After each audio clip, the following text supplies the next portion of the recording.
बिस्मिल्लाहिर्रहमानिर्रहीम।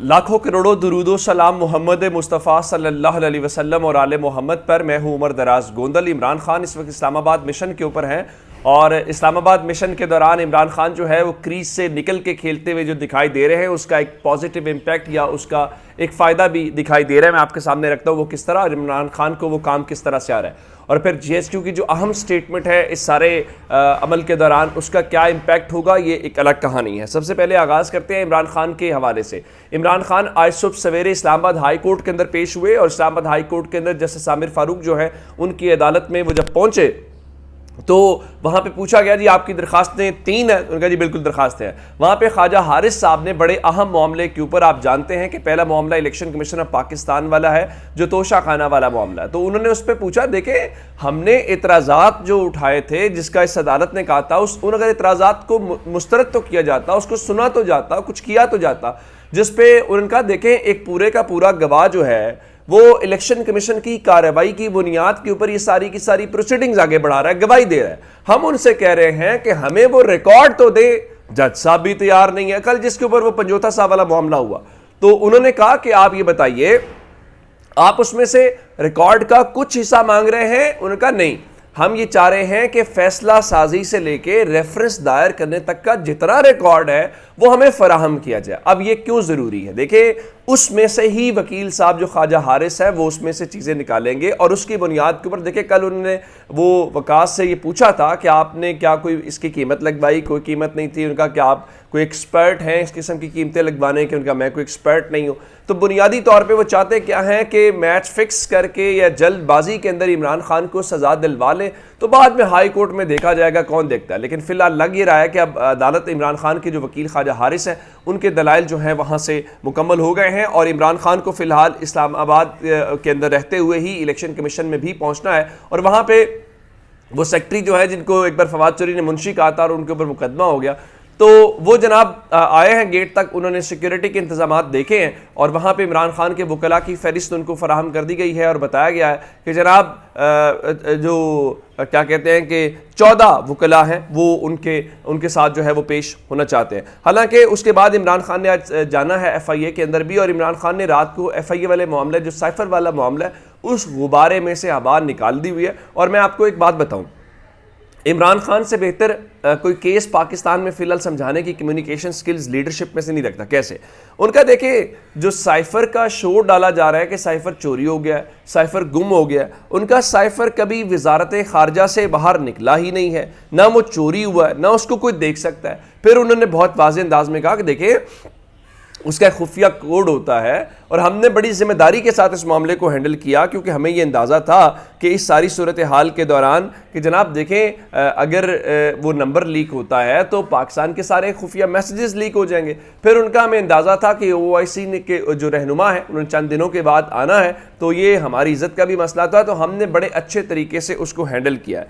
अब इमरान खान के इस मामले का ज़ाहिर है कि इसका एक ख़ास इम्पैक्ट तो हमें नज़र आएगा और अब इमरान खान ये अपनी तरफ से कोशिश करते हैं और वो कोशिश के बाद बात बनती नहीं है। और रही बात आज़म खान वाली, तो एक दरख्वास्त इस्लामाबाद हाई कोर्ट के अंदर आज ये भी दायर है जिसमें उन्होंने कहा कि हमें आज़म खान की स्टेटमेंट के मुतालिक बताया जाए, चूँकि वो हमारे खिलाफ है। बताया गया है, इम्कान गया है या दावा किया जा रहा है कि इमरान खान के खिलाफ उन्होंने स्टेटमेंट दी है, तो उन्होंने क्या स्टेटमेंट दी है हमें उसका रिकॉर्ड भी फराहम किया जाए और जस्टिस आमिर फारूक ने आज उसकी समाअत करनी है। उस हवाले से थोड़ा सा मालूम हो जाएगा कि क्या बनता है या कि चीज़ें किस तरफ जाती हैं। तो फिलहाल लगता ये है, मिसाल के तौर के ऊपर रात को इमरान खान के वारंट गिरफ्तारी की बातें हुई तो बहुत सारे लोग कह रहे थे गिरफ्तारी हो, फिर इनके जर्नलिस्ट ने रात को कुछ इनके बहुत हामी जो इमरान खान के बहुत मुखालिफ हैं, जो झूठ होता है वो ट्विटर के ऊपर फैलाते हैं, बेहुदा किस्म के तबसरे भी अगर उनके सामने आए तो बुग़्ज़ इमरान में वो भी कर देते हैं। तो उन्होंने कहा जी इमरान खान को कोई गिरफ्तार नहीं कर सकता, जिससे बात की है उसकी टांगें काँप रही हैं।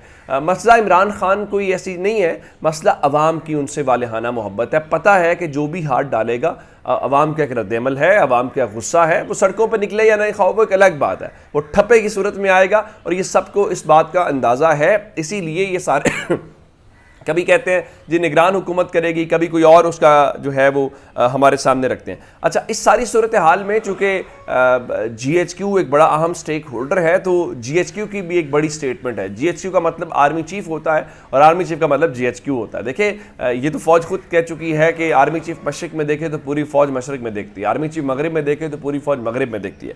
अब हुआ ये कि कल ज़राअत के हवाले से एक प्रोग्राम था और वहाँ पे जनरल आसिम मुनीर ने तकरीर की और वो तकरीर तमाम ही मीडिया चैनल्स ने ब्रेकिंग के तौर के ऊपर चलाई। उसके बाद कुछ जर्नलिस्ट हैं, उन जर्नलिस्ट ने आके बताया कि जनरल आसिम मुनीर जो हैं उन्होंने क्या गुफ्तगू की, उन्होंने इकबाल के शेर पढ़े, फिर उन्होंने बताया कि दुनिया में कौन सी रियासतें जो हैं वो मज़हब की बुनियाद के ऊपर बनी, और इस दौरान उन्होंने कहा कि पाकिस्तान को मौजूदा बहरान से निकाल कर ही दम लिया जाएगा। हमें दुनिया की कोई ताकत तरक्की करने से नहीं रोक सकती। पाकिस्तान में ज़रई इनकलाब आकर रहेगा। बिल्कुल ठीक है, अल्लाह करे पाकिस्तान में ये सारे के सारे आने चाहिए। और उन्होंने कहा मैं सोशल मीडिया देखता रहता हूँ, खामखा मायूसी फैलाई जाती है। पाकिस्तान के पास बेशबहा वसाइल हैं, हमने कामयाब होना है चाहे कुछ भी हो जाए। उनका फ़ौज अवाम से है, अवाम फ़ौज से है, दुनिया की कोई ताकत हमें तरक्की से नहीं रोक सकती। फैसला किया है कि पाकिस्तान को मौजूदा बहरान से निकाल कर दम लेंगे।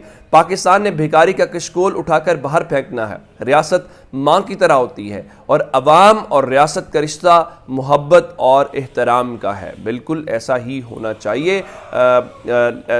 जो पिछले थोड़े अरसे में हुआ है, ज़ाहिर है कि वो भी मेरे ख्याल से उनके सामने है, उनको चीज़ों का पता होगा।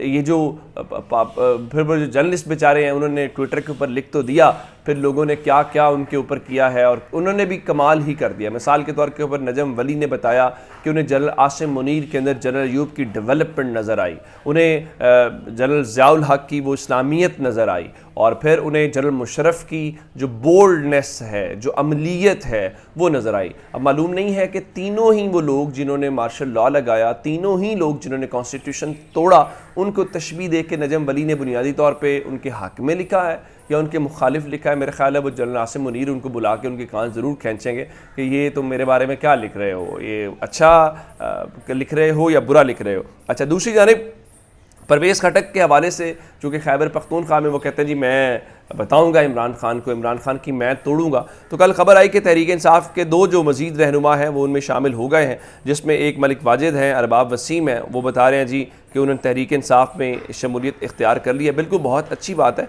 लेकिन मैं आपको एक बात बताऊं कि शाहिद खान खटक जो है, जिनको इलेक्शन कमीशन पाकिस्तान ने बताया था अवामी नेशनल पार्टी के कि उनको उहदे से हटा दिया जाए, उनके उहदे से हटाने से पहले ही उन्होंने अपना इस्तीफ़ा भेज दिया गवर्नर को, और गवर्नर ने एतराज़ लगा के उनका इस्तीफ़ा वापस भेज दिया। यानी कमाल देखें ज़रा, इलेक्शन कमीशन कह रहा है और गवर्नर जो है कह रहा है नहीं कोई ज़रूरत नहीं है। तो वो जो शाहिद खान खटक हैं उन्होंने परवेज़ खटक के मुकाबले में इलेक्शन लड़ने का ऐलान किया है और उन्होंने कहा है कि वो इनको, इन साहब को हरा के दिखाएंगे। या परवेज़ खटक का मुकाबला PTI से तो बहुत बाद में होगा, लेकिन फ़िलहाल दिखाई ये दे रहा है कि वो अवामी नेशनल पार्टी या शाहिद खटक जो हैं उनका सामना उनको इब्तदाई तौर पे करना पड़ेगा। अच्छा, एक बात मैं आपको और बताना चाहता हूँ। पहले आपने देखा कि वो बनाया गया साइफ़र वाला मामला, अब एक बार फिर हम पिछले 15 महीनों से बार बार सुन रहे हैं फरा गोगी फलाना धमकाना कि ये पंजाब चला रहे थे, इन्होंने इतने पैसे बनाए, होगा, मैं उस पर क्लीन चिट नहीं दे रहा, लेकिन एक भी सॉलिड काम अभी तक हुआ हो, कोई गिरफ्तारी, कोई मुकदमा मेरिट बेस्ड। अब जियो के ज़रिए आज खबर चलवाई गई है कि फरा गोगी का इमरान खान और बुशरा बीबी के ख़िलाफ़ वादा माफ गवाह बनने का इम्कान। मोतबर ज़राए से पता चला है कि फरा गोगी पहले ही पाकिस्तानी अथॉरिटीज़ के साथ ताउन कर रही हैं और तकरीबन 1 माह से उनके साथ राब्ते में हैं। जहांगीर खान तरीन, अलीम खान, आज़म खान, कितने नाम हैं, क्या हो गया। आगे बढ़े, अपना बहुत सा ख्याल रखिएगा। खुदा हाफ़िज़।